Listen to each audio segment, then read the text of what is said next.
Madame, Monsieur, bonsoir et bienvenue à tous. Des délégations des élites du Nord-Ouest et du Sud-Ouest sont déployées dans les deux régions depuis le début de la semaine pour renouer le fil du dialogue avec les populations.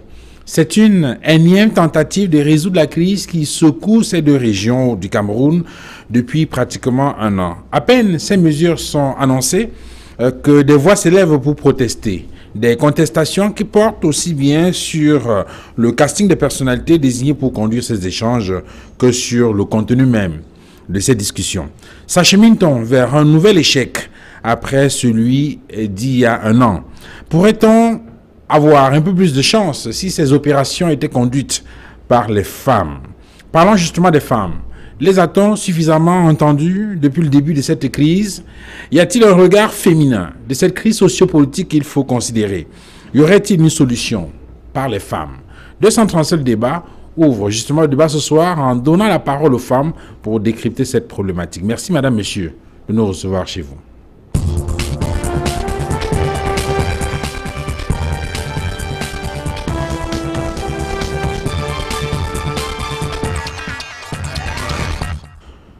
Sur le plateau de 237 le débat ce soir, j'ai introduit tout d'abord le docteur Yvette Balana. Bonsoir. Bonsoir Monsieur Fangoua. Merci d'être venu sur ce plateau. Merci de m'avoir invité. Alors vous êtes enseignante à l'université de Douala et j'aime bien préciser que vous avez fait un doctorat en littérature négro-africaine, également très connu avec un recueil de poèmes intitulé « Je suis la femme fleurie ». Oui. Mais au-delà, vous êtes également auteur d'un autre ouvrage très bien connu, Quand la veuve danse sur la tombe de la patrie. Si. Et ce soir, on va vous proposer un autre sujet. Que font les femmes quand la patrie est en danger? Ben, on en parlera bien sûr. On en parle tout à l'heure. Merci donc d'être venu sur ce plateau. Docteur Jeannette Oguin-Foto, bonsoir. Bonsoir, monsieur Duval-François. Merci d'être venu sur ce plateau. Merci. Vous êtes également enseignante à l'université de Douala et vous êtes présentée comme étant très active sur le terrain de la défense des droits de la femme. J'aime bien préciser que vous êtes titulaire d'une thèse de doctorat en sciences sociales à l'université. En anthropologie. En anthropologie, voilà.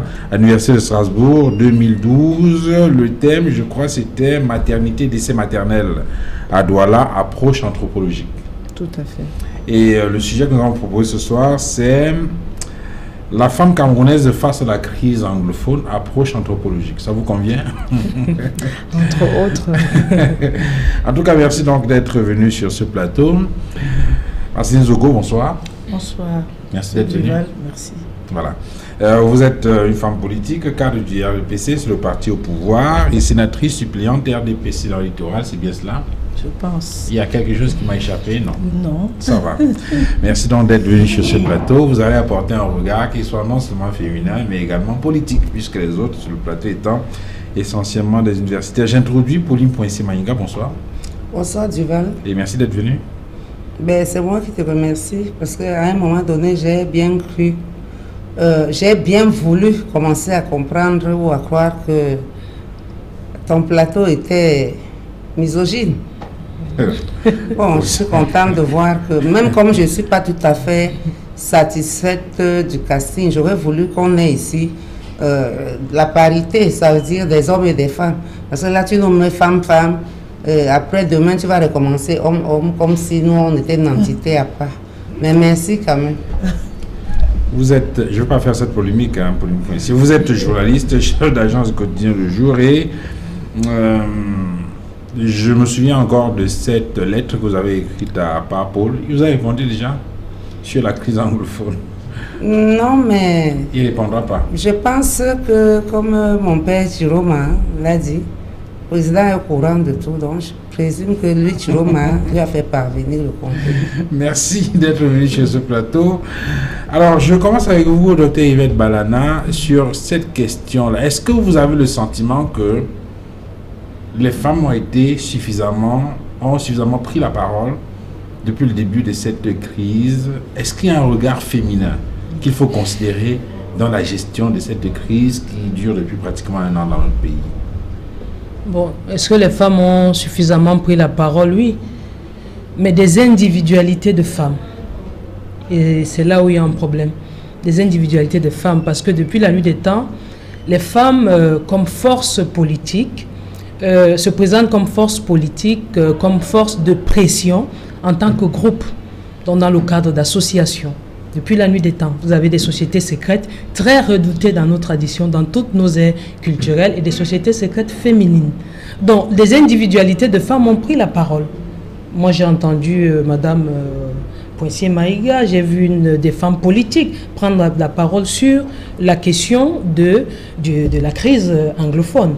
Mais les femmes, les groupes de femmes, des associations féminines, des associations professionnelles féminines, de femmes juristes, de femmes universitaires n'ont pas pris la parole. Je crois que c'est là qu'il faut interroger.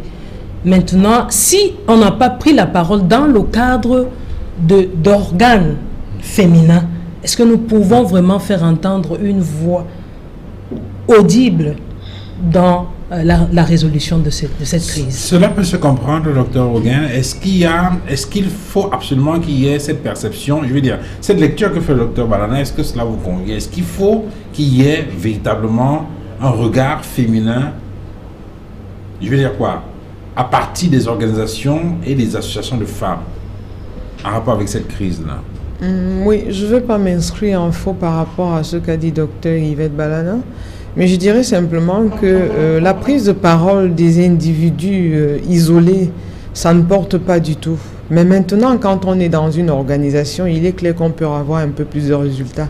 On n'a qu'à observer la sortie des femmes à Bamenda, parce que les journalistes ont simplement dit que les femmes sont sorties, mais il faut dire que c'était les femmes du groupe Mancon, et l'histoire nous enseigne que c'est un groupe de femmes suffisamment fort. Les Takoubeng, c'est ça?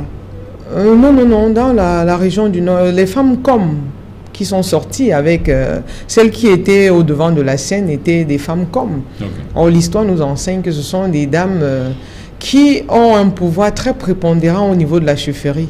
Parce que dans ces communautés-là, c'est d'abord une société matrilinéaire dont le pouvoir de la mère est suffisamment fort. Ce qui fait que lorsqu'elle sort de sa cuisine, ça veut dire qu'il y a un problème. Mais malheureusement, on n'a pas lu cet aspect culturel de la sortie de ces femmes-là. Donc si on tenait compte, si on avait tenu compte de cela, on aurait compris un certain nombre de choses au lieu de faire croire que ce sont des groupes isolés qui veulent pousser les Camerounais à se jeter dans la rue. Mais sur cette question, quand vous parlez de ce groupe de femmes-là, pour vous, ça devrait avoir un impact véritable. Est-ce que, je veux dire, qu'est-ce qui devrait marquer leur sortie ou bien le fait qu'effectivement cette sortie-là a un impact sur le déroulé des événements? Leur sortie devrait amener le politique à comprendre qu'il a touché le fond. Parce que si des personnes ne prennent pas souvent la parole et on sait qu'elles sont des personnes indiquées, dès lors que ces personnes prennent la parole, c'est pour dire que là, vous avez fait fort.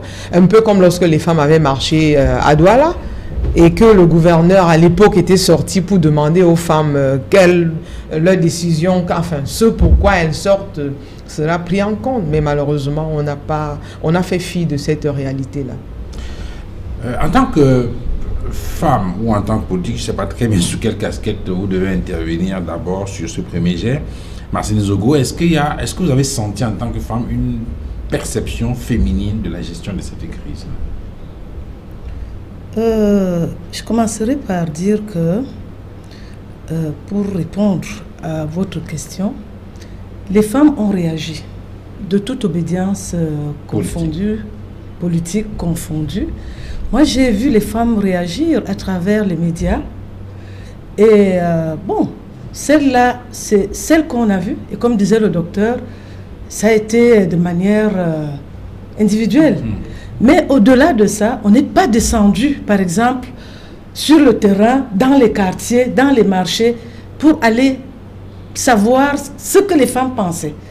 Et je peux dire que l'expression des femmes à travers les canaux institutionnels a été la répercussion ou le relais de ce que celles qui sont restées ou celles qui n'ont pas, qui n'avaient pas, comment on dit ça, qui n'avaient pas de voix...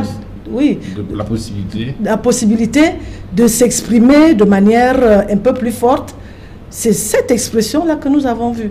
Maintenant, elle parle des femmes de Mancon, le docteur. bon, il a manqué ce qu'elles recherchent, la lecture culturelle. Je pense que ces femmes-là, contrairement à ce qu'elles disent, moi je ne pense pas qu'elles avaient quelque chose à dire. Parce que quand on a vu la synchronisation des événements, on a eu l'impression que ça a été un enrôlement. Ces femmes ont été instrumentalisées. Est-ce qu'elles sont sorties parce qu'elles avaient vraiment quelque chose à dire? Moi, je ne pense pas.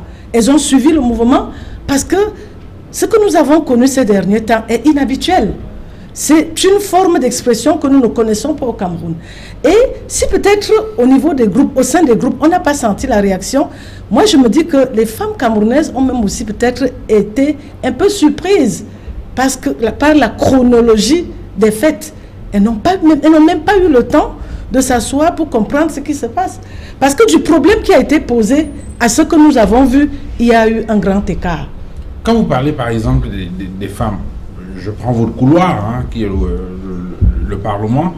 On a vu par exemple que le 1er octobre dernier, pendant que des militants de votre formation politique organisaient une marche par exemple à Douala, on a vu qu'à Yaoundé également, il y avait des sénateurs, je dis qu'à l'invitation du président du Sénat, qui sont retrouvés au pied du monument de la réunification.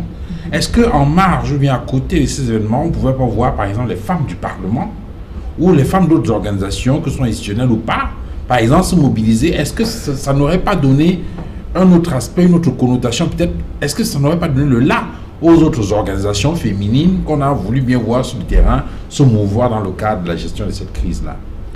Je vais dire que la femme africaine ou alors la femme bantou est d'une culture muette. C'est-à-dire elle ne se lève pas au premier coup de vent. C'est pour ça que je veux dire qu'on a eu l'impression, même pas on a eu l'impression, moi je pense que les femmes ont été un peu surprises par ce qu'elles ont vu et n'ont pas eu le temps de se préparer. Mais alors, la dimension de ce qui était annoncé pour le 1er octobre a quand même interpellé les femmes leaders.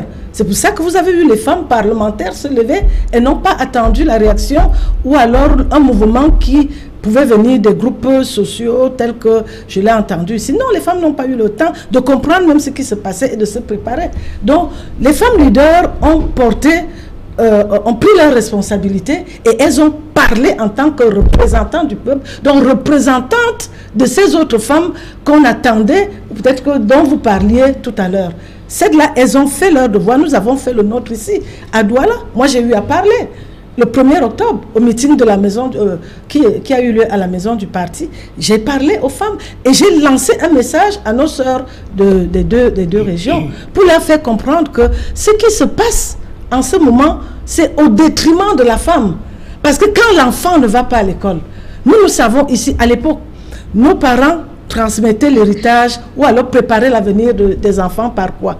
On leur léguait des plantations, de cacao, de café et autres. Tel n'est plus le cas au jour d'aujourd'hui. C'est l'école. Alors, si votre enfant ne peut plus aller à l'école, s'il ne peut pas aller se faire éduquer, il y a problème. Et on sait que la garantie de l'assurance vieillesse d'un parent, c'est l'avenir de son enfant. Et moi, je ne m'attendais pas à voir des femmes réagir comme ce qu'on a vu à Bamenda. Moi, j'attendais une autre réaction pour dire, s'il y a problème, asseyons-nous. Et c'est ça, la femme africaine. Quand il y a problème, c'est la cuisine qui interpelle, c'est elle qui appelle au dialogue. Et c'est elle que les hommes vont consulter pour le dialogue. Pour nous pointer, est-ce que vous avez senti les femmes depuis le début de cette crise? Madame Zogo, c'est une femme politique. Elle essaye de défendre sa chapelle et c'est pas moi qui la contredirai. Mais ce que je veux dire, c'est que les femmes, parce que j'étais à Yaoundé le 1er octobre, et c'était une espèce de sitting, même pas de marche. Et ce que j'ai vu, bon, c'était, il y a d'abord combien de parlementaires à l'Assemblée, il y a combien de parlementaires femmes au Sénat, combien à l'Assemblée. Elles étaient assises, elles étaient là, convoquées, je dis bien convoquées. Donc ce n'était pas une initiative des femmes parlementaires ou des femmes élues, même pas des conseillers municipaux, municipales, devrais-je dire, pour préciser, s'agissant des femmes comme les Madame Zogo, comme ça, qui sont dans les entités des mairies. Donc ce que je déplore personnellement, c'est cette peur que les femmes camerounaises ont d'initier, n'est-ce pas, des choses. Parce que regardez un peu aujourd'hui. Moi, je pars sur un milieu, je crois que Dr Balaga va me comprendre. Je pars sur un point de vue purement contextuel, c'est-à-dire de jour au jour, comment on vit tous les jours. Le régime des plantains aujourd'hui est hors de prix, le héros est hors de prix. Pourquoi? Parce que depuis les régions anglophones qui sont sinistrées, on n'arrive plus à recevoir facilement des régimes de bananes ou du héros et tout le reste. Ce qui veut donc dire qu'aujourd'hui, manger du héros chez nous est devenu un luxe. Bon, moi je pense que les femmes, qu'elles soient du sud-ouest, du nord-ouest et d'ailleurs, devraient être solidaires du fait que les enfants ont eu une année blanche et que cette année ne devrait plus. Je ne pense pas que Mme Zoro doit attendre que le ministre Laurent Esso convoque une marche initiée par je ne sais pas trop qui à Douala pour aller prendre la parole à la maison du parti. Mme Zoro, tout le monde n'est pas du parti au pouvoir pour assister au meeting ordonné par le RDPC. Par exemple, dans le Dja et Lobo, il y a eu une marche soutenue par les caciques et qui, au finish, a donné, le ministre Motazé a donné des vivres, des tonnes de vivres à ces personnes. Je ne sais pas quel était le message. Là, dit, vous êtes tranquille, laissez, il n'y a pas de problème ici. Donc, en fait, vous estimez qu'on devait voir les femmes devaient au sein des organisations, se lever. Au niveau des institutions, que ce soit les femmes universitaires, que ce soit les femmes avocates, que ce soit les mamans à la maison, que ce soit les bayams, c'est l'emploi dit non, on en a assez, parce qu'on n'arrive même pas à gagner notre pain quotidien. C'est-à-dire les femmes camerounaises. Je crois qu'il y a un ministère. Et ça, on n'a pas vu. Il y a un ministère. On aurait dû voir la femme qui est notre ministre, comment on appelle ça, de quoi, féminine là, promotion de la femme, voilà. La famille. Elle aurait dû sortir pour dire... mais vous savez que cela ne peut pas être possible à partir du moment où ce ministère est chapeauté par une dame qui est membre d'un gouvernement. C'est donc pour ça, sur le terrain, c'est donc pour ça que j'ai dit que pour moi, tout ça, c'est nul et non avenu. Moi, j'ai parlé en tant que journaliste et tu sais très bien que je ne suis pas une journaliste femme. Je suis une journaliste complète. Ça veut dire que quand il s'agit des hommes, quand il s'agit des femmes, je parle. Je ne suis pas de la presse féminine.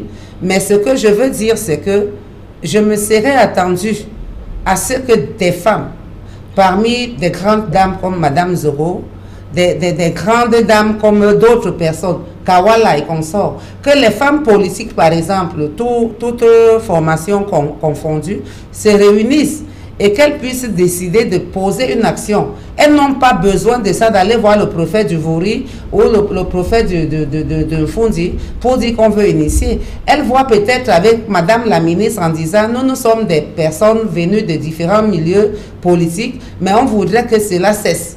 Donc, accompagnez-nous pour pouvoir essayer d'aller faire quelque chose là où vous avez échoué en passant par les canaux d'hommes ou d'autres choses. Or, aujourd'hui, la situation, là où elle est là, vous savez combien ça nous coûte une journée de crise anglophone aujourd'hui dans notre pays? Vous savez combien ça nous coûte? Les conséquences économiques et financières sont importantes. Mais on va les évaluer après. Et quand on va les évaluer, qui va encore payer?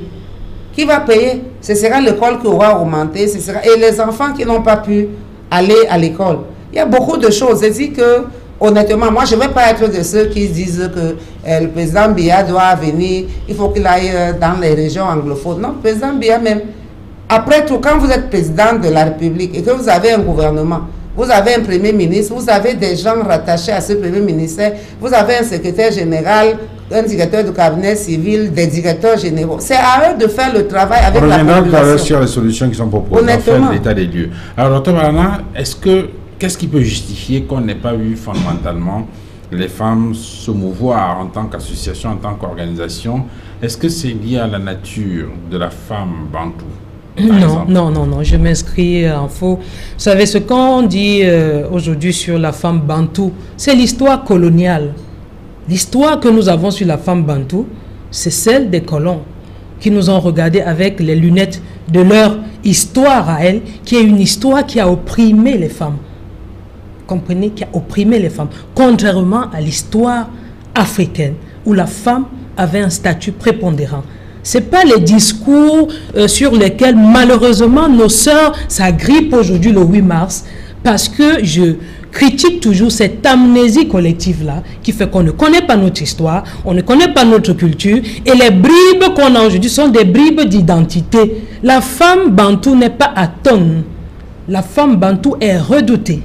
Elle est redoutée parce que les hommes en face croient encore en nos cosmogonies et croient que la femme est investie d'un certain pouvoir et que si elle sort la nuit, si les femmes sortent la nuit, si elles sortent nues, elles ont maudit complètement la nature et ce pouvoir-là, les hommes le redoutent dans les sociétés traditionnelles. Et c'est dans ce sens que ma collègue disait, si le cadre était celui-là, la sortie des femmes de Mankon devait attirer l'attention des gouvernants pour dire là, il y a un problème, même si elles n'écrivent même pas un mémorandum. Ça, c'est la première,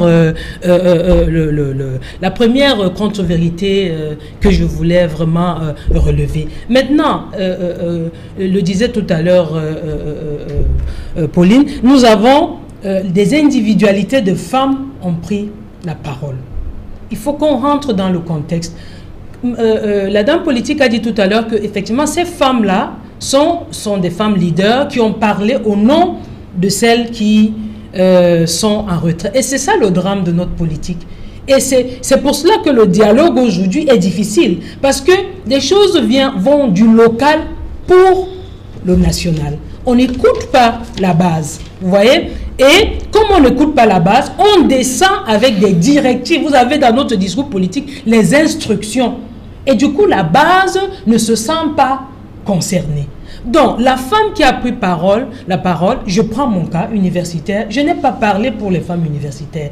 Parce que je ne suis pas sûre que si j'avais parlé mal et que j'avais eu des problèmes, que j'aurais derrière moi un groupe de femmes universitaires. Non, elles vont même critiquer cela. Elles vont même s'appuyer sur le fait que la femme africaine est atone, elle est muette, elle doit raser les murs pour donner son point de vue et que mon discours est même très, je dirais, violent ou arrogant. Et elles ne vont pas être solidaires de moi. Et ce n'est pas la seule raison. La principale raison, s'il vous plaît, la principale raison, c'est que nous avons des positions individuelles. Et votre discours peut faire que les positions des unes et des autres, là où elles gagnent leur pain, nous sommes dans une civilisation du matériel, où chacun veut avoir les biens de la modernité, à son poste, sa voiture, son immeuble qu'il est en train de construire. Votre discours peut venir bouleverser tout cela. Donc il n'est pas... Nous n'avons pas, moi particulièrement, j'ai pris la parole dès le début de ce problème anglophone, que des gens nient. Je dis, il y a un problème anglophone, il est historique, et il y a une crise anglophone. Peut-être on reviendra sur la différence entre les deux. Je n'ai pas pris parole comme leader à l'université. Je ne suis pas leader à l'université. C'est que je me dis en tant qu'universitaire, en tant qu'intellectuel, je n'attends pas l'onction du politique. Le politique attend plutôt, lui qui m'a envoyé à l'école, le président a dit de me donner les bourses, que je lui apporte à partir de ma connaissance, de mon savoir, des solutions à la résolution des problèmes. Et j'ai pris la parole. Mais je n'ai pas pris la parole comme représentante d'un groupe de femmes universitaires. Pourquoi? Quand vient le 8 mars au Cameroun, vous croyez que les femmes universitaires fêtent le 8 mars d'une manière spécifique? Ont-elles même le droit d'avoir des pancartes dans lesquelles elles disent plus de toilettes à l'université, moins d'ordures dans le campus, des bureaux? Donc c'est pour ça que je dis on a pris la parole comme des individualités, on n'a pas pris la parole comme représentante ou leader des groupes d'associations féminines. Et ces groupes d'associations féminines restent beaucoup de groupes de solidarité. Sur le plan stratégique, ce sont des groupes atones et beaucoup plus alimentaires. Alors, Dr Hogan, sur cet aspect, vous avez parlé tout à l'heure des femmes de Mankon. Bon, je ne sais pas, il y a eu cette sortie des Takoubins dans le nord-ouest le 22 septembre dernier. Au cours des marches de protestation qu'on a observées dans les régions du nord-ouest et du sud-ouest, je voulais préciser que lorsqu'on parle des Takoubins ici, c'est une redoutable armée de femmes âgées qui utilisent très souvent leur nudité, voilà, pour empêcher peut-être les forces de l'ordre d'harceler les manifestants ou je ne sais pas quoi, très souvent en conjurant le mauvais sort. C'est un mouvement qui s'est présenté comme un mouvement social et féminin très puissant, notamment dans le nord-ouest. Est-ce que cette sortie-là pouvait être un déclic? Sinon, qu'est-ce qui peut justifier que pendant toute une année de crise, qu'on n'ait pas vu fondamentalement des associations de femmes voir vraiment des femmes se mobiliser. On est encore sur le terrain de l'état des lieux, parce qu'on va rentrer plus loin, plus tard, sur la gestion de cette crise-là et ce que devrait être le rôle des femmes par rapport à la recherche des solutions. Mais à ce niveau précisément, qu'est-ce qui peut justifier que pendant toute une année de crise, qu'on n'ait pas vu fondamentalement les femmes se mouvoir et se mobiliser de manière à faire entendre leur voix par rapport à la gestion de cette affaire? C'est assez difficile à... Enfin, votre question reste pertinente, mais il faut relever que on est dans des espaces où les uns pensent qu'ils ont leurs problèmes à eux et les autres les leurs. Donc, on voit d'un côté ceux qu'on va dire francophones, donnent l'impression de n'être pas véritablement concernés par ce qui se passe dans les régions du nord-ouest et du sud-ouest. Et pour que les femmes se mobilisent, est-ce que les femmes dites francophones sont solidaires de ce qui se passe dans les régions du nord-ouest et du sud-ouest? Je dirais que non. Parce que quoi? Il n'y a pas de groupe féminin qui s'engage à dire arrêtons-nous un moment pour écouter ce que les femmes disent dans le nord-ouest. Et je vais revenir sur ce que j'ai dit tantôt. Quand les femmes sont sorties, les premiers rangs, c'était les femmes, ce n'était pas les hommes, hein, pour ceux qui ont observé la scène. Donc, on devrait se demander pourquoi est-ce que ce sont les femmes qui sont au devant de la scène. Les femmes là-bas, c'était les femmes d'un certain âge. Et n'oublions pas que ce sont les femmes qui donnent la vie. Parce qu'elles donnent la vie, si on aimait l'hypothèse que Mme Zogoa évoquait tout à l'heure, comme quoi les femmes africaines sont des muettes, ce n'est pas le cas. Si dans les muettes décident de prendre la parole, le politique devrait faire attention. Faire attention pour dire, d'habitude, on ne voit pas ces femmes sortir. Qu'est-ce qui se passe? Qu'est-ce qui se passe? Pourquoi est-ce qu'elles sont sorties? Mais on s'est contenté de dire que, bon, elles sont sorties avec les arbres de paix. Et comme le politique l'a dit tout à l'heure, on a instrumentalisé. Non. On ne peut pas aller dans les maisons, obliger les mères d'enfants à sortir les personnes âgées. On a même vu une femme qui était handicapée, qui avait une branche dans les bras. Donc, on ne peut pas aller les obliger à sortir de leur case. Parce que si on sort, c'est qu'on adhère. Donc, même si on sort, on peut rester devant chez soi. Mais on a vu que tout ce beau monde-là marchait. Quand elle parle de l'éducation, on ne va pas plonger dans le sentimentalisme en disant que oh, les enfants ne sont pas en train d'aller à l'école. Les enfants ne vont pas à l'école, pourquoi? Il y a certainement une raison. Quelles sont les causes réelles de cette cessation d'activité d'enseignement dans ces régions-là? À aucun moment, le politique ne s'intéresse à cela. Mais chaque fois, on va dire les enfants ne sont pas en train d'aller à l'école. Il est vrai que l'école est fondamentale. Pour tous les enfants, hein, c'est fondamental. Mais maintenant, est-ce que l'État, en tant que celui qui gère la cité, ne peut pas prendre des mesures ou écouter un seul instant ce que disent les autres? Parce que nous voici sur un plateau, mais on ne voit pas quelqu'un, une femme de ces deux régions qui prend la parole pour dire voici ce que nous femmes nous revendiquons, ou voici ce que nous de cette région-là nous revendiquons. Il aurait été intéressant parce que je suis sûr que dans ces régions-là, on aura des femmes qui parlent la langue française et qui pourront s'exprimer aisément. Est-ce que ce n'est pas justement cette perception-là qui fait problème? On a l'impression qu'il y a des femmes anglophones qui posent un problème anglophones et les femmes francophones qui ne comprennent pas quel est le problème qui est posé par les femmes anglophones. Non, de toutes les façons, le politique s'arrange à se donner raison, à justifier sa position. Mais maintenant, la réalité, c'est celle des populations du nord-ouest et du sud-ouest. Que réclament ces populations-là? Il aurait fallu, dans ces régions-là, on a les chefferies, et dans les chefferies, il y a la reine-mère. Il y a les épouses il y a les reines. Donc, si on peut seulement rester dans la communauté traditionnelle, on aura des porte-paroles. On aura des personnes qui vont prendre la parole pour les sans-voix. Mais malheureusement, on ne donne pas la parole à ces personnes. Parce que nous qui sommes ici, nous sommes dans la région du littoral, nous sommes à Douala.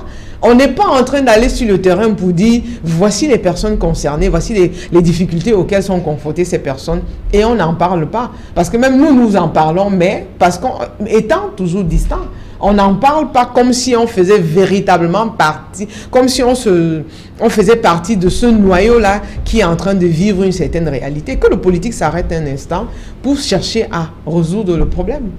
Est-ce que le fait qu'on n'ait pas vu fondamentalement, je vais dire de façon ostentatoire, hein, entre griffes, les femmes, par exemple, de votre formation politique se mobilisent. Est-ce que c'est lié au fait, est-ce que c'est parce que ces femmes se sentent comme dans une espèce de camisole de force tenue par la discipline du parti?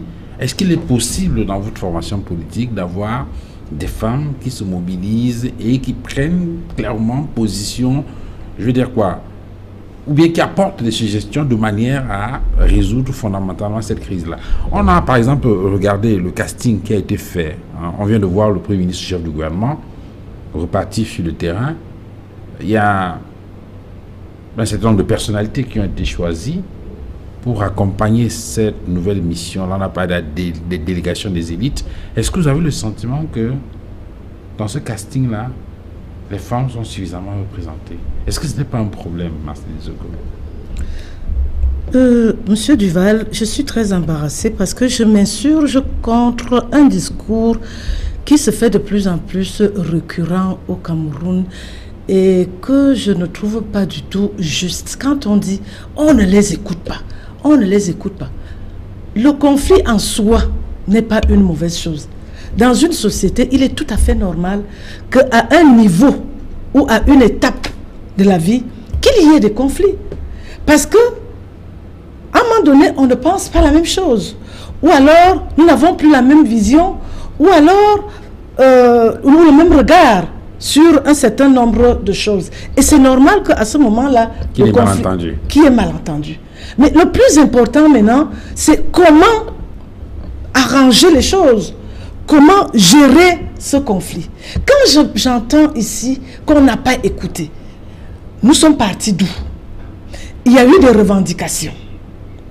Le président de la République a envoyé des équipes sur le terrain. D'abord, c'était les membres du gouvernement. Allez écouter, qu'on vous dise ce qu'il y a, qui vous disent quel est leur problème. Il y a eu, je crois, 6 points de revendications à l'ordre du jour. Et eux-mêmes, les gens du Nord-Ouest, ils ont dit, si le président de la République ne résout qu'un seul de ces 6 problèmes, si un seul point trouve solution, on arrête tout. Le chef de l'État a dit, je vous donne 2 points. Ça veut dire quoi? Non seulement on recrute 1 millier d'enseignants bilingues, mais je donne une subvention de 2 milliards pour essayer de relever un peu les manquements qu'on dénonce au niveau des établissements privés du côté du Nord-Ouest. Or, dites-moi, en quoi est-ce que le quotidien d'un enfant, d'un écolier du Nord-Ouest différencie du quotidien d'un enfant de Djaï là-bas, chez le président, c'est-à-dire dans la région du président, d'un enfant du nord, de l'extrême nord, d'un enfant de l'ouest, d'un enfant d'ailleurs? Non, quand même. Alors, à peine le président a résolu ce problème, on monte les enchères. Là encore, il évolue. Je n'ai pas apporté ce document. Sur 15 points qui ont été relevés, au moins une douzaine de points ont trouvé solution. Et non seulement ça, le président met sur pied une commission qui permet justement d'aller écouter, madame. Quand vous parlez d'écoute, il dit allez écouter. La commission pour la promotion du bilinguisme et du multiculturalisme, c'est pour aller consulter, aller écouter, qu'ils nous disent ce qu'ils veulent. Ils refusent de recevoir les membres de cette commission. La commission a vite fait d'être bottée en touche avant même qu'elle ne sorte de ses fonds baptismaux. Et tous ceux qui ont approché les délégations de négociation de cette affaire ont été recusées à la base. Alors, vous voulez qu'on négocie comment? Vous voulez qu'on écoute comment? Alors, ça veut dire que vous ne comprenez pas pourquoi les gens sont braqués. Vous ne comprenez pas? Mais on comprend, puisqu'on vous tend la main. Ils ont trouvé oreille de du chef de l'État. Ils ont trouvé une main tendue du chef de l'État. Alors, ceux qui ne sont pas d'accord, qui disent que le dialogue est bloqué, estiment par exemple qu'il y a des leaders qui ont été incarcérés, qui sont encore en prison, alors qu'il y a une vague qui a été libérée. Ils demandent entre autres la libération de toutes ces personnes-là. Un aspect. L'autre aspect, c'est qu'on continue d'interpeller les gens dans ces régions-là. Et ils estiment qu'on ne peut pas organiser un dialogue dans un environnement où il y a la tension, où il y a des gens qui sont encore en prison, où on continue d'interpeller les gens pour les garder. Vous comprenez pas ça? Comment on peut dire ça? Il y a eu des revendications. Oui. Et tel que j'ai dit, l'oreille d'écoute qui leur a été servie, rien n'y a été. Ils sont passés à la phase supérieure jusqu'aux violences faites aux forces de l'ordre. Vous-même, vous avez vu tout ce qu'il y a eu comme infraction, comme dégâts, comme voies de fait dans ces zones-là. Mais tout le monde a droit à une sécurité. Alors, ces leaders-là, ces meneurs qui ont été enlevés, qui ont été sortis du groupe, à un moment donné, toute la République, même au niveau du RDPC, nous avons souhaité que, bon, si tant est-il que, pour que la paix revienne, qu'on relaxe ces leaders-là, ils ont été relaxés. C'est les mêmes qu'on a retrouvés en première ligne au front. Alors, des gens qui ont posé des actes graves contre la nation, des actes graves contre leurs propres frères. Le militaire qui se retrouve au nord-ouest, qui vient, je ne sais pas, ou de l'ouest ou du sud, il n'est pas le frère du Camerounais du nord-ouest, du frère anglophone. Quand on encercle des brigades avec du feu, des bombes lacrymogènes, quand on encercle les commissariats, c'est ça la revendication. Et il faut laisser faire. Et que cela se fasse dans le nord-ouest, que cela se fasse dans le sud-ouest, et que cela se fasse à l'est, on n'a plus de république. Alors qu'est-ce qu'on veut? On ne peut pas institutionnaliser et laisser faire le désordre. C'est de ça qu'il s'agit. Alors, Pauline Poincier, sur est-ce que justement, ce n'est pas à ce niveau que se trouve le problème? On a l'impression qu'on a, d'un côté, des gens qui croient être dans le bon droit, en protégeant les institutions, en protégeant l'État, en protégeant la République. Et en face, ceux qui considèrent qu'ils ne sont pas écoutés, malgré tout ce qu'ils font, personne ne les écoute. Est-ce que ce n'est pas justement cela qui plombe les négociations et empêche qu'on puisse aller vers des situations où le lendemain serait meilleur? D'abord, je voulais relever que lorsqu'on parle de négociations, c'est un mot très récent, qui date à peine d'il y a 2 ou 3 semaines. Parce que les gens ont commencé à en parler, les diplomaties ont commencé à en parler, beaucoup de gens ont commencé à en parler. Bon, beaucoup de gens en ont fait leur cheval de bataille pour pouvoir aujourd'hui adhérer. Ça m'a fait drôlement penser à une chose que nous avions vécue en 90, quand il y avait des revendications pour la démocratie, qui a eu des marches. Avec même, parce que ce qui me plaît bien, c'est que l'Église est toujours à l'intérieur de tout ce qui se passe. Il y a eu des évêques qui ont dit, qui ont marché contre la démocratie, qui ont fait une messe contre la démocratie, pour enfin revenir à la même démocratie, même si elle n'est pas parfaite, mais qui est quand même là, puisqu'on l'appelle ainsi. Ce que je veux dire à Madame Zoro, moi je ne parlerai ici que comme une journaliste, et peut-être je pourrais m'avancer comme une observatrice qui discute avec des gens à gauche et à droite. Ce que je vais dire, c'est que il y a 2 qualités de personnes dans ce problème de crise anglophone qui était au préalable appelé problème anglophone et qui est arrivé aujourd'hui à un état d'appellation de crise anglophone. Il y a eu les avocats, il y a eu les enseignants, il y a même eu les étudiants qui ont été molestés et tout, sans que aucune femme parlementaire, aucune femme politique, ni anglophone, ni d'ailleurs, n'aille à l'université pour essayer d'enquêter, sans même qu'il y ait une enquête qui soit ordonnée pour aller voir pourquoi on a violé des pauvres, et pour savoir même ce qui arrivera aux gens qui ont perpétré ces choses. Mais il y a un rapport de la Commission nationale des droits de l'homme et des libertés qui justement a relevé ces actions contre les étudiants. Oui, les droits de l'homme et des libertés. Moi, je parle, puisqu'on parle de l'État du Cameroun, donc je parle de ce qui a pu être implémenté par l'État du Cameroun pour pouvoir voir le problème. Je passe outre tout le reste pour arriver maintenant au niveau où le chef de l'État, je ne sais pour quelle raison, parce que c'est une raison d'État certainement, décide qu'on libère les leaders anglophones pour essayer de calmer un peu le jeu. Un chef d'État, j'accepte de prendre la responsabilité de le dire ici à Mondiovision, dont les propos contenus dans le document qui autorise la libération de ces personnes-là. Le propos me semble vraiment vicieux et vicieux. Parce que ça se termine comment? Aya Biné, je ne sais pas comment il s'appelle, Paul Aya Biné, maître, je crois, arbore quelque chose. On cite, et puis on met et autres. C'est du vice. Pour moi, c'est du vice. À la limite, je dirais que c'est malhonnête, incongru, malotru. Pourquoi? Parce que si on n'avait pas mis ces 3 points de suspension, quand on met etc., en bon français, quand on met etc., ça veut dire tout le monde. Ça veut dire tous ceux qui sont concernés. Mais nos magistrats ont cru bon de faire leur propre lecture en disant et autres. Ça veut dire qu'ils se sont assis, ils ont dit ok, peut-être que c'est la bonne occasion pour manger de l'argent. Si on veut libérer tel, on va demander de l'argent. Ça veut dire qu'on a cité des noms. Si tu veux aussi être parmi les autres. C'est donc pour vous un point d'achoppement important. Pour moi, c'est vraiment légaliser la mauvaise volonté de voir aboutir les choses. C'est comme ça que j'ai vu ça. Puisque c'est à partir de là que c'est devenu encore que l'incandescence a connu son escalade. Au point où nous sommes aujourd'hui.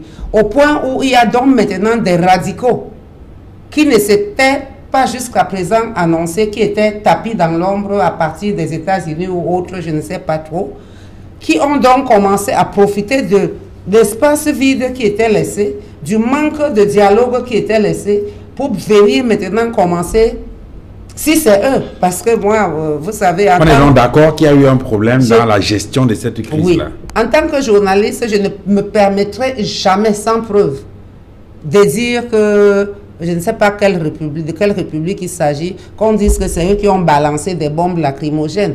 Quand vous regardez avec moi l'histoire est tellement forgée de ces gens qui se font harakiri eux-mêmes pour accuser les autres, pour avoir à déclencher une guerre mondiale ou n'importe quoi.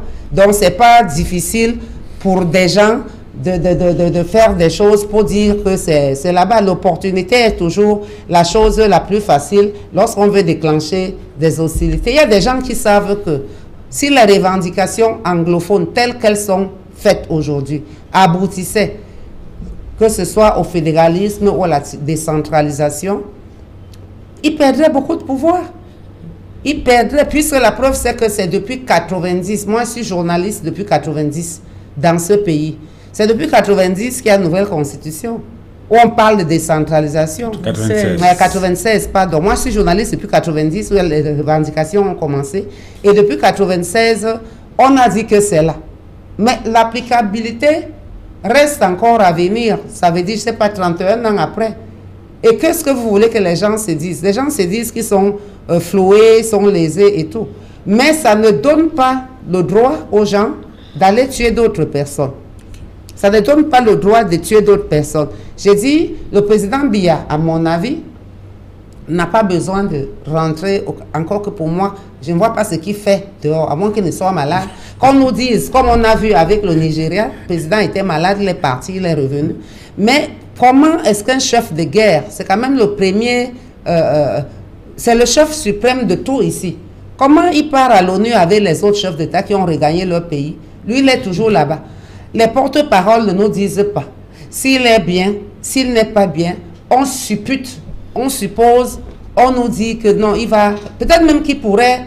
Je ne sais pas, je n'ose pas dire. Alors, Dr. Balana, sur cette question-là, avant de revenir peut-être sur cet élément en rapport avec la compréhension de cette crise et la gestion politique, est-ce qu'il n'y a pas une gêne de voir que les femmes qui sont les plus vulnérables dans les situations de conflit et qui très souvent même payent le prix fort au moment des négociations, du dialogue et des discussions pour le retour à la paix sont très souvent reléguées au second plan?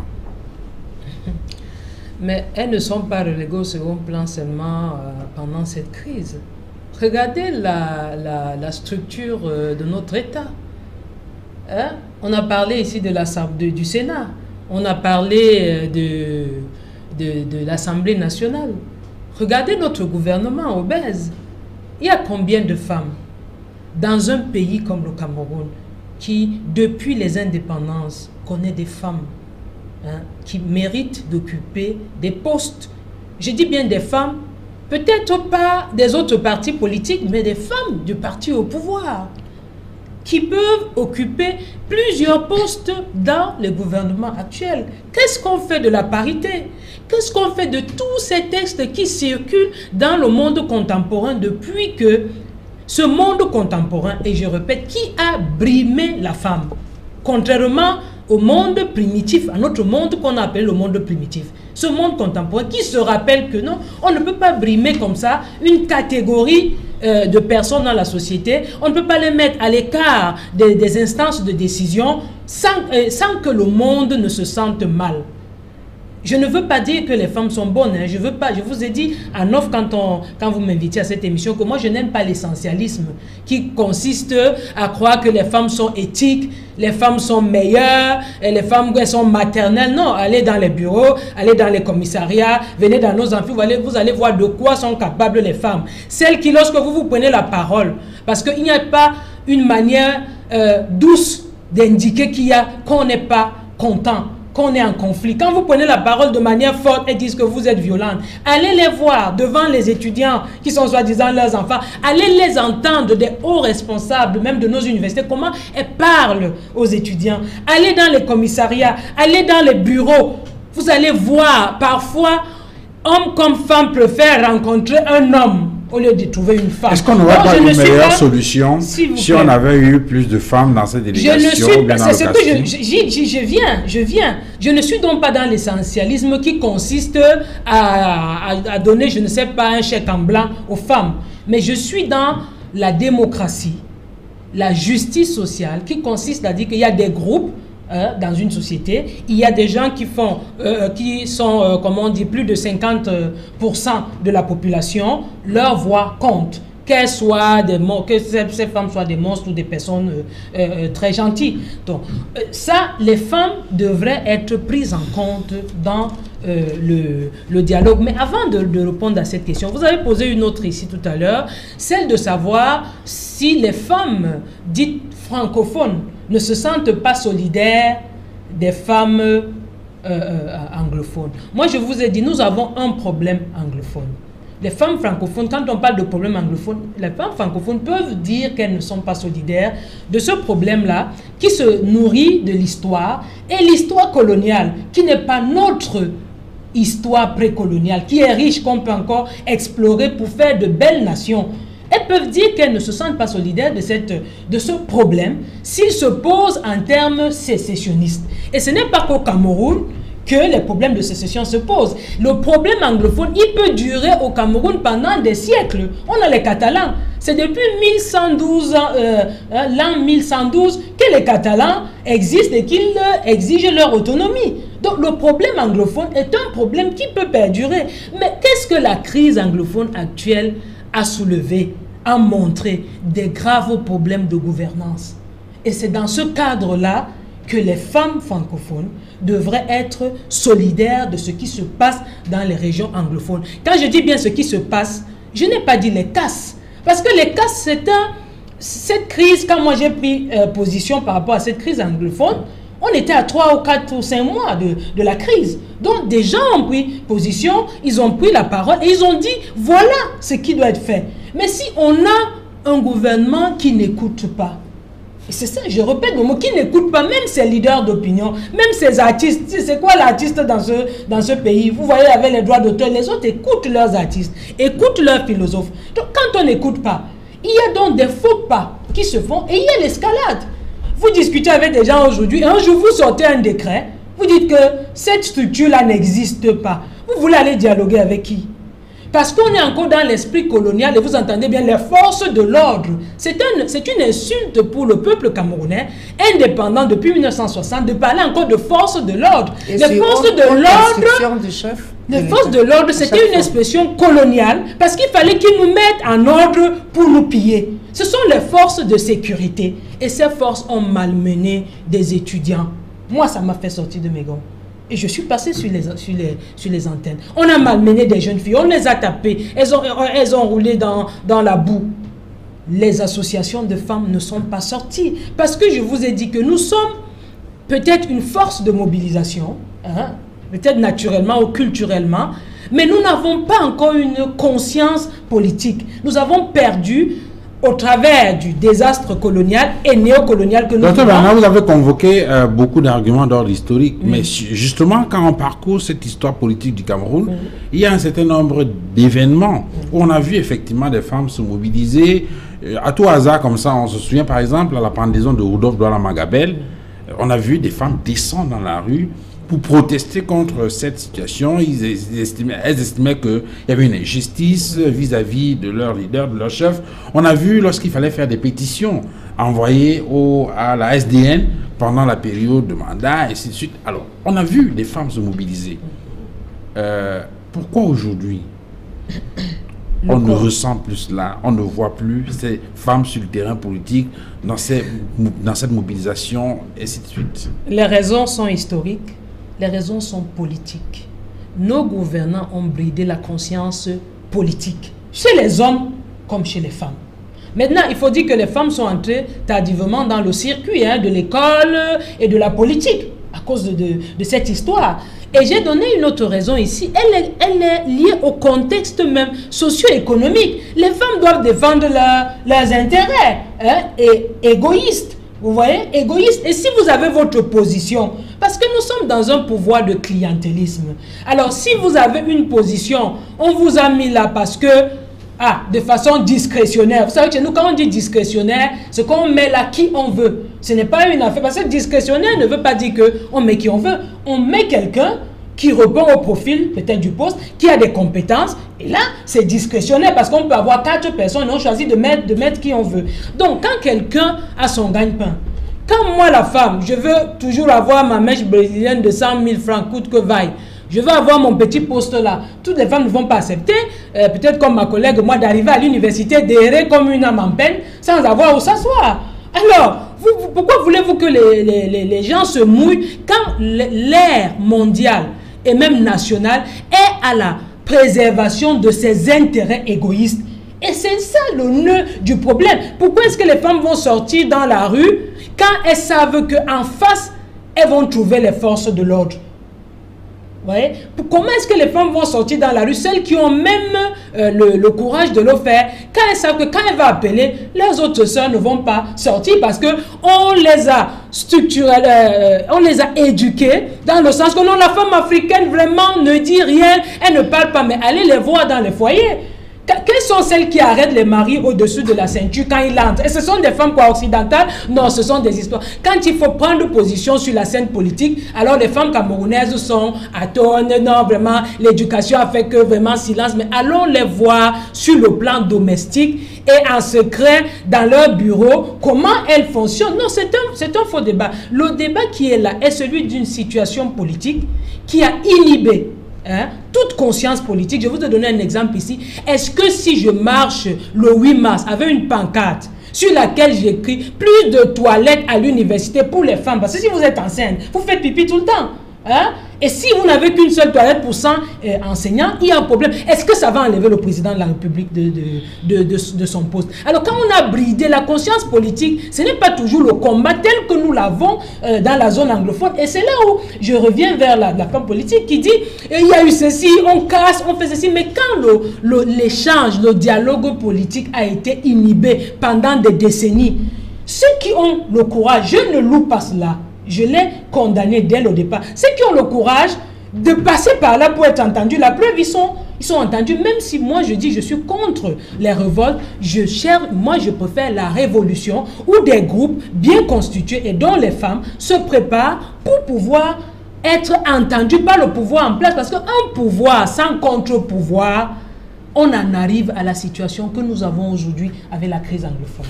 Dr Hogen, est-ce que pour vous, les femmes peuvent avoir une marque particulière par rapport à la gestion? Est-ce qu'elles peuvent apporter une touche particulière par rapport à la gestion de cette crise-là? Selon le contexte, oui et non. Celles qui sont dans les régions francophones, on va dire dites francophones, le politique a phagocyté la majorité. Parce que comme ma collègue l'a dit tantôt, Les gens sont là pour préserver leurs avoirs. Ne sont pas du tout prêts à prendre la parole. En tout cas, elle et moi, nous prenons le risque de prendre la parole ce soir.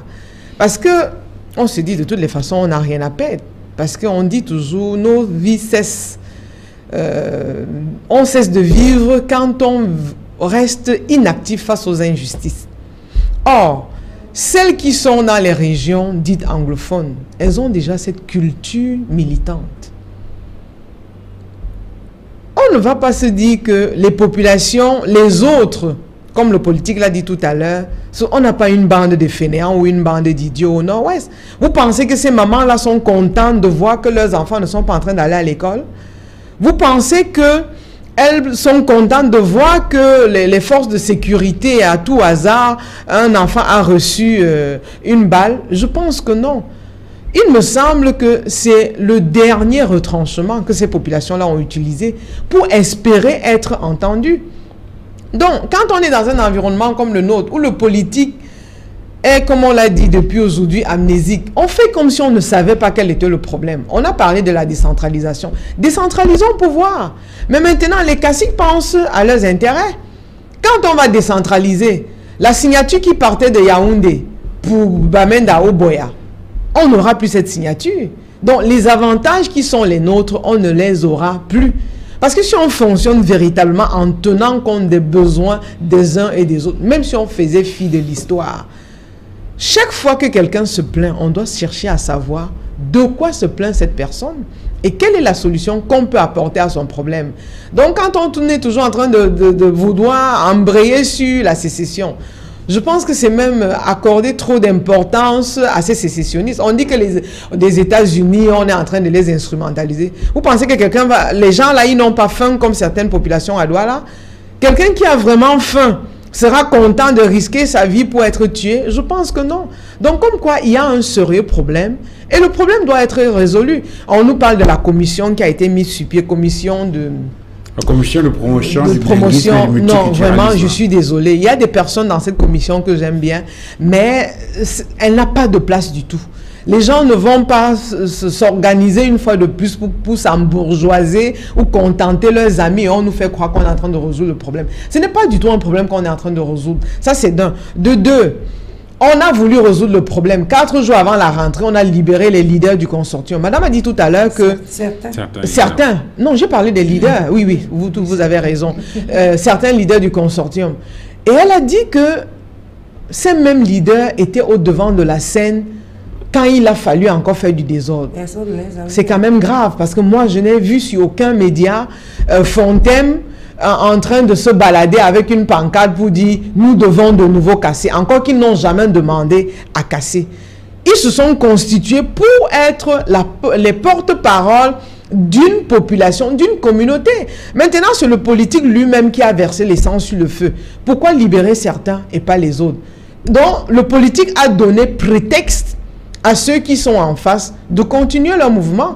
Parce que si on avait libéré tout le monde, à ce moment-là, ce qu'ils appellent dialogue ou négociation aurait vraiment continué. Pourquoi on dise, ok, celui qu'on appelait BBC là, qu'est-ce qu'il dit? Parce qu'il semble être le principal activiste.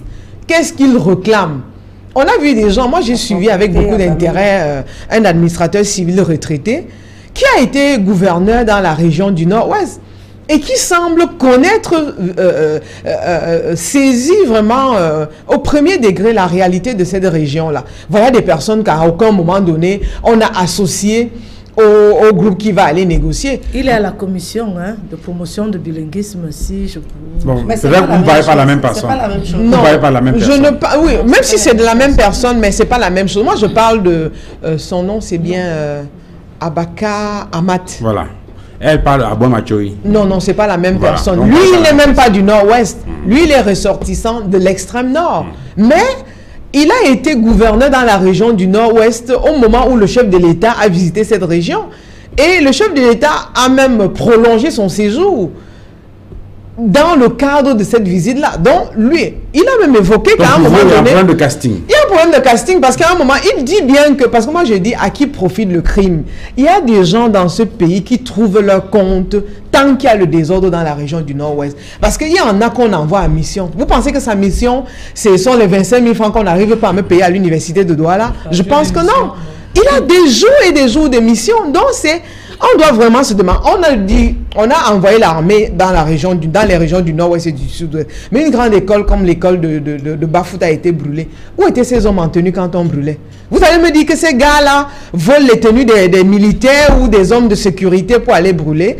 On devrait se demander, on devrait vraiment enquêter pour savoir, est-ce que, comme Madame Poincier l'a dit tout à l'heure, est-ce que les uns ne profitent pas de la pluie pour aller créer le désordre de l'autre côté? Parce que je vous garantis qu'il y en a qui trouvent bien leur compte. Pour parler des femmes tout à l'heure, on a beau reprocher un certain nombre de choses à Madame Dorothée Ndjema, mais on a vu ce qu'elle a eu à faire. Son passage à l'université de Boya est marqué et remarqué. Son passage à l'université de Yaoundé 1 a été la même chose. Donc des femmes remarquables, ça ne manque pas. Mais maintenant, on a tendance à choisir des personnes qui vont dire on mange et on essuie la bouche. Or, quand on mange et on essuie la bouche, il est clair qu'on ne peut pas avancer. Les unes vont continuer à s'embourgeoiser. Quand les autres vont mourir de faim, c'est regrettable. Quelles sont les chances dont dispose la délégation, la nouvelle délégation conduite par le Premier ministre dans la région nord-ouest et du sud-ouest pour résoudre définitivement cette crise-là? Il y a eu un premier échec il y a 1 an. Cette fois, il y a un nouveau casting qui a été fait, de nouvelles personnalités, parmi lesquelles beaucoup de chefs traditionnels. Est-ce que cette fois, c'est la bonne pour vous, Marceline Zakou? Je me réjouis déjà d'une chose quand j'écoute le docteur Hogan. Le docteur Hogan. Elle semble déjà ne pas rejeter la démarche qui est mise en place, mais peut-être tout simplement c'est le casting qu'elle ne semble pas apprécier. Ça veut tout simplement dire que le dialogue tel que je l'entends ici ou je l'ai entendu ailleurs est quand même effectif. Quelque chose est fait. Bon, maintenant, des équipes qui ont été envoyées, diligentées sur le terrain, j'ai essayé de regarder, je crois, depuis 2 jours. Je vois que le Premier ministre est reçu dans certains grands groupes avec les chefs. Il a fait un certain nombre de rencontres sans casse. On a donc espoir que cela peut continuer ainsi et probablement que les uns et les autres commencent à comprendre. Je vais vous dire. Mais quand vous écoutez les leaders ça c'est les leaders. Ça c'est les leaders. Notamment les leaders du consortium, ils estiment que on n'est pas sorti l'auberge. Oui, ça c'est les leaders. Bon, mais moi je vais vous dire, j'ai eu à discuter avec un groupe de jeunes anglophones. Leur langage n'est pas le même que celui que tiennent les leaders. Ah oui, ces jours-ci, vous verrez, c'est un jeune. Ils se demandent où est-ce qu'ils se trouvent. Pourquoi est-ce qu'ils se sont retrouvés dans cette situation? Et je crois que probablement, d'ici quelque temps, vous les verrez s'exprimer. Alors, ça, c'est les leaders. Ils savent ce qu'ils veulent. Ils ont leur vision des choses. Ils savent ce qu'ils recherchent. Mais moi, j'ai vu les délégations qui sont descendues, qui sont en train d'être reçues. Les leaders, ils peuvent continuer à fantasmer sur leur projet de sécessionnisme ou alors de chantage ou il ne parle pas de sécessionnisme, il parle de fédéralisme. De fédéralisme ou de supercherie. Mais moi, je pense que les Camerounais, après la crise, savent souvent ce qu'ils veulent. Ils savent souvent ce qu'ils veulent. Je crois que maintenant, l'heure est venue à faire la part des choses, à faire le point et maintenant à trouver une vision. Quelle différence voyez-vous avec la première mission qui avait échoué? Le problème n'est pas au niveau de la mission. Le problème est au niveau de quel état d'esprit, dans quel état d'esprit les gens se trouvent. Est-ce qu'on a fait le bon diagnostic de votre point de vue? Est-ce qu'on sait exactement où ça n'a pas marché? Je pense. Le problème se trouve au niveau de l'état d'esprit à un moment donné, dans un contexte donné. Et c'est pour ça que je dis que ne soyez pas surpris d'ici quelques temps de voir... Parce qu'on a eu l'impression qu'ils sont allés un peu sous la pression. Hein. On a vu des récentes sorties, notamment le secrétaire général des Nations Unies, à propos de cette crise anglophone-là. Et il y a le rapport de la Commission nationale des droits de l'homme et des libertés qui a sollicité, qui a exigé effectivement qu'il y ait un dialogue, et d'ailleurs un dialogue ouvert sur toutes les questions, de manière à ce qu'il n'y ait pas de sujet tabou, demandant même d'aller discuter, et même sur la question du fédéralisme. Est-ce que tout cela ne peut pas expliquer justement que les gens soient allés peut-être un peu par contrainte? À votre avis, est-ce qu'il n'y avait pas déjà le dialogue? Le président a envoyé des équipes sur le terrain. Je reviens là-dessus, et ça c'est clair et c'est vrai, et c'est ce que les gens refusent de voir. Parce que les ébauches de solutions qui ont été données, les gens ont parlé comment on appelle ça? Ils avaient un problème de traduction de la loi uniforme OHADA. Ça a été fait. Au niveau de l'ENAM, un cycle du common law a été ouvert. Au niveau de la chambre comment on dit ça? De la Cour suprême, une section de la common law a été ouverte. Oui, mais ça c'était les revendications corporatistes. Oui, corporatistes. Sauf qu'entre temps, il y a une mutation des revendications sur le terrain politique. D'accord. Maintenant, je reviens sur le rôle qui a été confié à la fameuse commission que tout le monde veut rejeter aujourd'hui. Le rôle de cette commission était justement de descendre et d'aller écouter les Camerounais, pas seulement du Nord-Ouest, pas seulement du Sud, sur tous les points. C'est ce qui était dit. C'est pas parce qu'aujourd'hui on va nous dire que les Nations Unies ont dit, les ambassadeurs ont dit, le président, lui, il avait déjà trouvé une solution à travers cette commission qui devait aller écouter les Camerounais dans tous les corps, les secteurs, les groupes, les villages, les chefs et autres.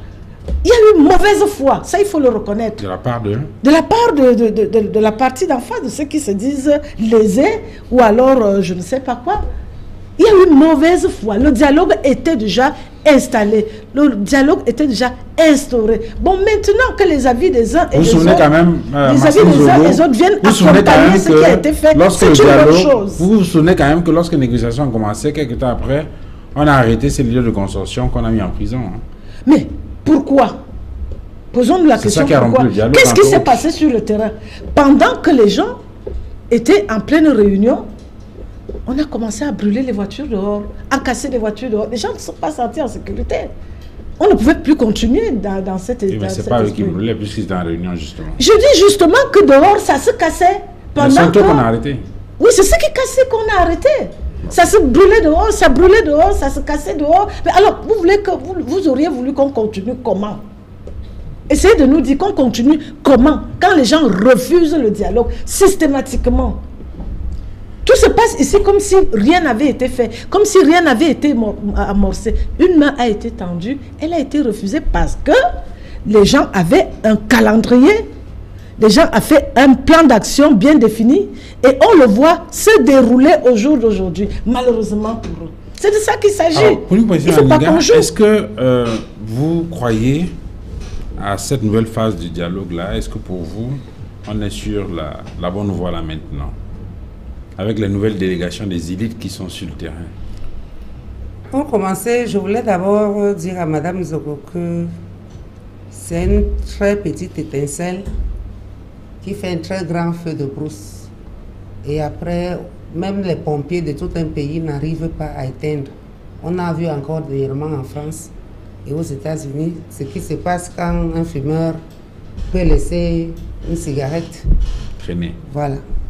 Donc, et puis moi, je déteste formellement, profondément, ce discours qui consiste à nous prendre pour des gens qui n'ont pas de cervelle, qui consiste à nous infantiliser, comme pour dire que, oui, ce sont ces leaders-là qui ont instrumentalisé les gens dehors.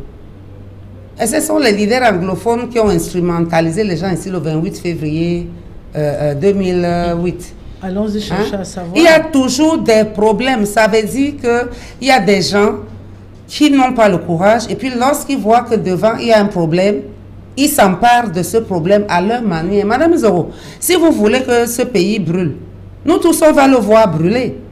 Parce que je vous rappelle, vous avez des enfants, tout le monde a des enfants. Même ces enfants, apparemment, ne sont plus en sécurité nulle part aujourd'hui. Puis on dit que les Ambazoniens, comme on dit, sont à l'étranger. Ce qui veut donc dire que même les pontes qui ont des enfants à l'étranger, ces enfants ne seront pas. Moi, je voudrais un discours apaisant. Je voudrais un discours d'apaisement, surtout venant d'une femme politique respectée, qui de surcroît est une amie. Donc, ce que je voudrais vous dire, c'est que ne relayez pas ce que j'ai entendu à la télévision, ça et là, ces derniers temps. Où on dit que tel a fait ceci, oui, c'est eux, c'est eux. On accuse énormément des gens sans preuve pour dire que c'est eux, parce que, non, moi, je ne suis pas d'accord avec ça. Je ne suis pas d'accord avec la violence qui se passe en zone anglophone. Mais ce que je voudrais dire, c'est que moi, une grand-mère m'a dit un jour que lorsqu'un enfant est en colère et quand il est incompris, se sent incompris, il peut peut-être casser son pot, son assiette. Et si on vient le gifler fort parce qu'il a mis de la nourriture par terre, cet enfant, s'il est vraiment très en colère, peut prendre un gros caillou et lancer de toutes ses forces à l'adulte qui ne lui a donné que une petite gifle, mais qui lui a fait mal. Donc, il faut qu'on fasse très attention. L'heure n'est pas au discours pour dire, oui, on attise ici parce que les autres ont fait cela. J'ai dit libérer les gens qui sont en prison. Moi, si on m'avait demandé mon avis, mais je suis qui? Je suis qu'un simple leader d'opinion qui écrit ses chroniques qu'on n'écoute même peut-être pas. Mais je dis que si on me demandait mon avis, si on avait appelé quelques journalistes de toute corporation, que ce soit le privé, l'international ou le public, on nous aurait dit de dire ce que nous mettons dans nos éditoriaux. Les gens auraient vu les divergences d'opinion. On nous aurait demandé notre avis. Le ministre de la Communication a qualité, je crois, pour faire cela. On aurait pu prendre les agriculteurs. Le ministre de l'Agriculture a qualité pour regrouper ces gens.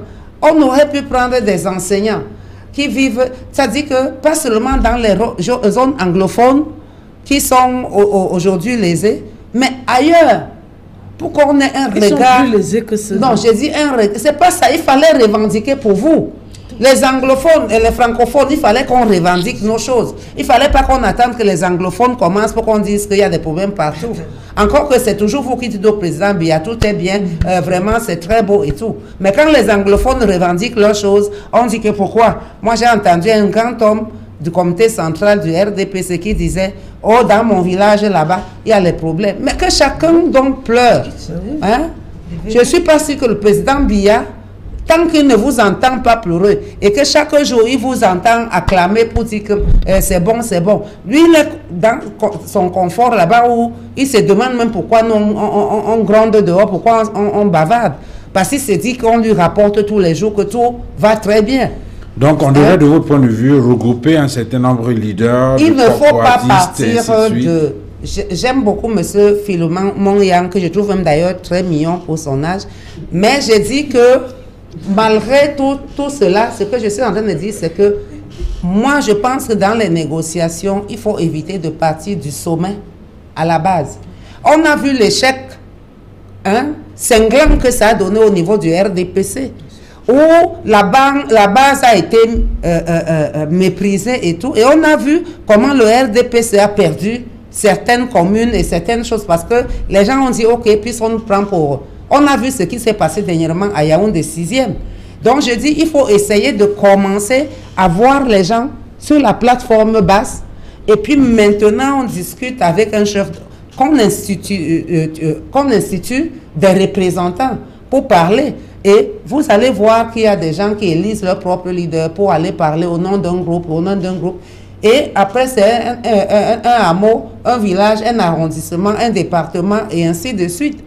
Moi, j'aime bien mon père, le roi Esso, mais je ne veux plus le voir à son âge-là, quitter toujours de Yaoundé pour venir marcher ici. S'il attrape l'insolation, parce qu'il faut qu'il marche de la maison du parti au palais du gouverneur, on va dire que qu'est-ce qui est arrivé. On m'a dit dernièrement qu'on a dû leur apporter des voitures qui les suivaient avec de l'eau. Non. J'ai dit ce qui m'a été rapporté. Puisque j'étais là. Mais toi, tu es jeune. Moi, j'étais à Yaoundé.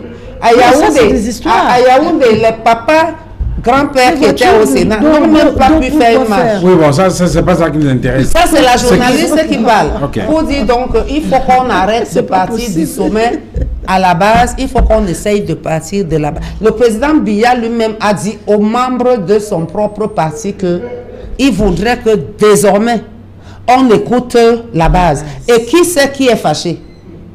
Qui c'est qui est fâché en zone anglophone? C'est la base.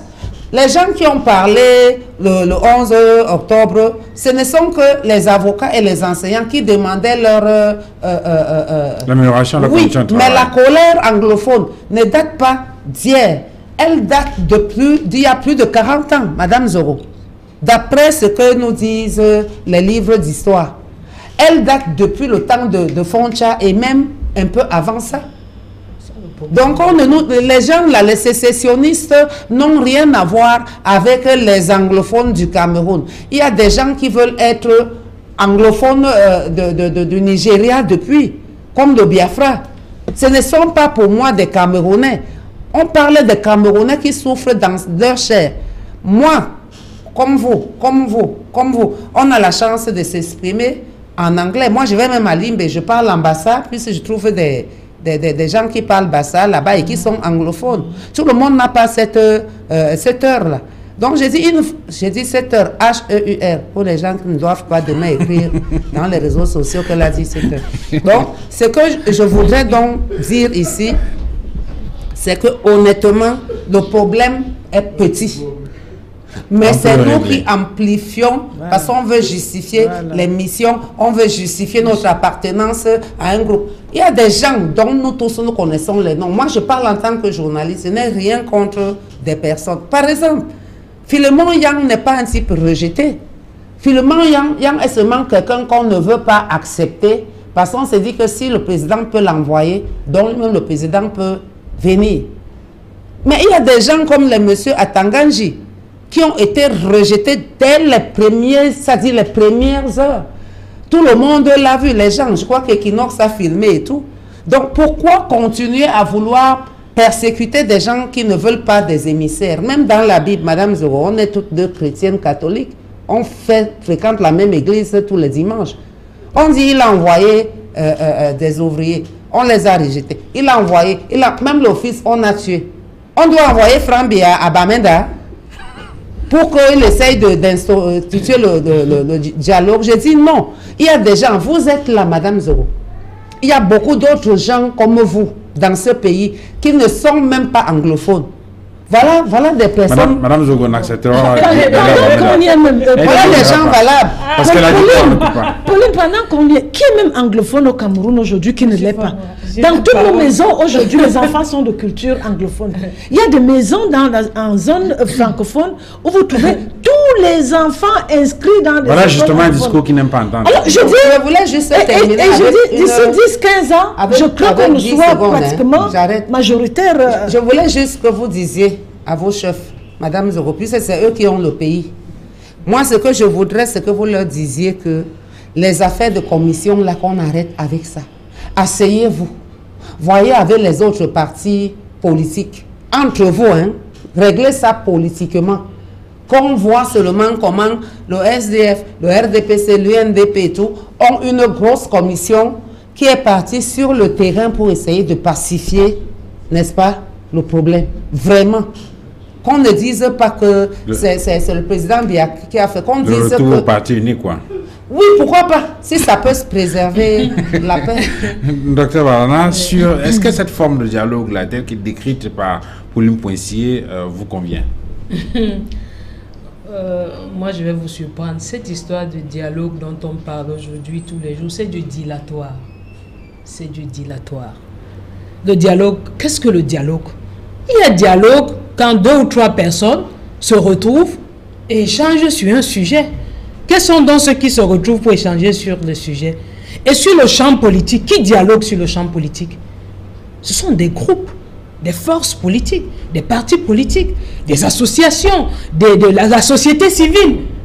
On descend là, on dialogue avec qui? Et on dialogue sur quel sujet? Moi, je vous ai dit, le problème anglophone, il est là. Il est vieux, il est séculaire, il peut se réveiller même dans 100 ans, comme on voit chez les autres. Mais la crise anglophone a révélé qu'il y a un problème de gouvernance, il y a des problèmes de gouvernance au Cameroun. Et on ne résout pas les problèmes de gouvernance avec les commissions qui enrichissent ceux qui le sont déjà, ou avec des dialogues. On résout les problèmes de gouvernance avec des réformes. Et quand nous disons même souvent réforme profonde, c'est une tautologie, c'est un pléonasme. La réforme veut dire qu'on change radicalement quelque chose depuis qu'il y a la crise anglophone. Dites-nous, quelle est la réforme que le gouvernement camerounais a mis sur la table? Radical, changement radical, sur tous les plans politiques, le code électoral, la décentralisation, l'éducation. Montrez-nous la réforme. Et les gens sont en train de dire dialogue pour avoir des missions. Et ce dialogue-là, qui est toujours en panne? Ce qu'on ne dit pas, moi je l'ai suivi sur les antennes de la radio officielle aujourd'hui. Un député a été brutalisé. Sa maison a été incendiée. C'était l'édito d'une journaliste bien célèbre avant 13h, à 13h moins 10. Ça veut dire que cette forme-là, on se moque des Camerounais. Il y a des problèmes profonds au Cameroun. Et s'il y en a qui se lèvent pour poser leurs problèmes, il ne faut pas que d'autres disent il y a des problèmes dans mon village. Donc, il y a des problèmes dans ton village et tu ne dis rien. Nous parlons des femmes aujourd'hui. Quand les femmes n'ont pas l'eau, la femme reste aujourd'hui le bastion de la parentalité. C'est-à-dire quand il n'y a pas l'eau, c'est elle qui sait qu'il n'y a pas l'eau. L'homme peut arriver le soir, il va toujours trouver son seau d'eau. Parce que la femme et les enfants ont apprêté le seau d'eau. Quand est-ce que les femmes sont sorties pour revendiquer l'eau? Je me rappelle qu'il y a 2 femmes politiques qui ont appelé à marcher pour l'eau. Moi, j'ai ri. J'ai dit, mais les politiciens du Cameroun, on dit tous les jours que ce n'est pas la révolte qui va créer, qui va arranger les choses. Madame, je peux être contente là, parce que je suis pour celle qui dit que ce n'est pas la révolte. On instrumentalise. La révolte peut être une étape vers la révolution. Elle peut être une étape vers la révolution. On dit même aussi que la violence est une forme d'expression. Bien sûr, bien sûr. Mais il faut que la révolte débouche sur la révolution. Et pour qu'elle débouche sur la révolution, il faut une conscience politique. Quand vous dites aujourd'hui qu'on n'a pas le vous mettez dans la rue, combien de femmes ont donc suivi ces dames qui ont dit qu'elles vont... Elles se sont retrouvées seules dans la rue. Donc, on ne résout pas les problèmes que le Cameroun affronte aujourd'hui avec des commissions. Et quand on vous dit ce que les membres de ces commissions encaissent comme perdième, vous posez les mains sur la tête, vous dites, mais ça peut construire combien de bureaux des enseignants à l'université de Douala qui existent depuis 20 ans? Moi, si j'ai ça, alors, dans mon village. Moi, je le dis tous les jours sur les plateaux de télévision, parce que si un jour le président de la République, par hasard, écoute une émission, qu'il sache qu'il y a une femme au Cameroun qui arrive à l'université et qui cherche un bureau où entrer avec ses affaires. Je vais attendre que toutes les femmes des autres universités se plaignent, parce que le problème anglophone que vous posez là, il y a le problème dans toutes les régions du Cameroun. Non, que ces régions-là se lèvent et posent les problèmes qui se présentent aujourd'hui au Cameroun. Et les gens crient, ils gémissent en silence. Quand vous parlez fort, comme nous sommes en train de le faire ce soir, oh vraiment, elle est violente. Moi, j'assume cette violence parce que je ne vois pas une femme qui, quand elle est fâchée contre son mari, même celles qui veulent faire les femmes bantoues calmes quand nous sommes en public, elles attendent leur mari avec un discours violent. Elles arrêtent ici par la ceinture pour dire on va voir ce Dieu. Quand elles viennent dans les bureaux, dans les assemblées, elles disent non, moi je suis calme. Il faut les voir même avec leurs petits copains. Même le taximan, celui qui m'amenait ici aujourd'hui, la copine appelée, elle avait appelé 4 fois. Il s'est plaint. Donc il faut bien qu'on arrête avec cette histoire qui fait des femmes, des êtres humains à part, qui n'ont pas de sentiments et qui doivent toujours appuyer là quand ça fait mal. Donc nous avons des problèmes graves au Cameroun et aucun dialogue tel qu'on l'organise là ne peut résoudre ce problème. Il faudrait des réformes et je dis bien, le français dit réforme, c'est changement radical et profond au niveau de quoi? Des institutions. C'est ça que nous attendons. Bien. Malheureusement, on ne tenu pas les impératifs du temps. On va se séparer dans quelques secondes. Le temps peut-être de dire un dernier mot, docteur Roguin. Bon, je crois que ma collègue a conclu. Hein, j'ai plus grand chose à dire. Donc, il faut absolument les réformes et que la suite continue et que la paix règne. C'est pas parce que les enfants des francophones vont dans les écoles anglophones qu'on va dire que le Cameroun sera bilingue demain. Non, ça c'est de la triche. Et les enfants francophones vont dans les écoles anglophones parce que ces parents-là savent que le monde aujourd'hui, c'est l'anglais qui prédomine et que le système éducatif, le sous-système anglophone est bien meilleur que le sous-système francophone. On va se séparer. Marceline Zogo, merci d'être venue sur ce plateau. Oui, je veux tout simplement dire au cher docteur que le président de la République, son Excellence Paul Biya, a fait de la liberté d'expression un droit fondamental dans ce pays. Et on le voit. Elles sont là, elles s'expriment, elles disent ce qu'elles veulent. Le problème n'est pas dans que dans ce que les gens posent des problèmes ou que les uns n'en posent pas. Non, c'est la manière. Et comme elle a dit, c'est la triche que nous refusons. Quand les gens décident d'attaquer l'État parce qu'ils se servent de subterfuge pour dire qu'ils posent des problèmes, on dira toujours non. Exprimez-vous, mais pas la triche. Merci. Oui, merci Duval. Je voulais seulement dire à mon amie et sœur, Madame Zoro, que ce n'est pas Paul Biya qui m'a donné le droit de parler. C'est moi qui ai donné à Paul Biya le pouvoir de dire. Avant 82, tu ne serais pas ici en train de parler comme tu parles. Avant l'arrivée de Paul Biya, je dis avant l'arrivée de Paul Biya, ce ne serait pas arrivé. Je crois que le temps est limité. Ce que je suis en train de vous dire, c'est que moi, quand je suis venue en 90, je suis entrée dans non pas une guerre de violence, mais j'étais de ceux qui revendiquaient les droits et les libertés comme celle d'expression. La liberté, c'est vrai, aussi. La liberté, Madame Zoro, ne me perturbez pas, je vais quand même, Duval va me laisser dire ce que j'ai à dire. J'ai dit que ce n'est pas votre président qui m'a donné la liberté de m'exprimer. Je vous rappelle que je suis du sang de Oumyobé. Et je ne pense pas que c'est le président Biya qui a dit à Oumyobé d'aller à l'ONU pour revendiquer l'indépendance du Cameroun. Il était déjà là, parce que c'était les histoires de 58. Bon, ce que je suis en train de vous dire aujourd'hui, c'est que je n'attends pas qu'on me donne la liberté. La liberté, c'est une chose qui s'arrache. Je n'attends pas.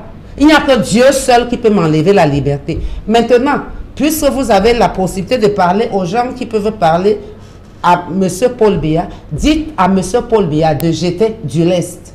Et dites-lui de communiquer avec son peuple. Il n'est pas là-bas et puis il a affaire à des... Sinon, vraiment ce pays, c'est moi, c'est la journaliste qui observe, qui vous dit. J'ai essayé d'interpeller des gens qui travaillent avec vous. Les gens n'écoutent pas parce que quand c'est un journaliste, on vous dit pourquoi vous ne nous avez pas prévenus en 2008, en février. Et quand vous commencez à leur dire attention, attention, les pendules sont en train de clignoter, on croit que vous venez pour demander de l'argent parce que vous avez besoin d'argent. Mêlez les journalistes de tous bords, mêlez les avocats, tous les corps de métier, essayez de prendre de votre temps et de votre argent pour créer des choses. Pas les commissions qu'on voit là, mais des assises. Ça prendra le temps que ça prendra, mais ça apportera l'apaisement. Parce que le Cameroun est un pays de paix. Et le jour qui va s'embraser, nous, on va faire 50 ans de guerre. C'est ce qu'ils doivent comprendre. Ce pays ne va pas s'embraser. Merci, mesdames, d'être venues sur ce plateau. Merci infiniment pour vos contributions dans le cadre de ce débat. On va s'arrêter là pour ce soir. Merci à vous, Dr Yvette Balana. Merci à vous, Dr Roguin. Merci à vous, Marcel Zogo. Et à vous, Pauline Poincier Maïnga. Merci à vous, madame, monsieur, d'avoir regardé cette autre livraison de 237 de débat. Excellente soirée à tous et à très bientôt. Au revoir.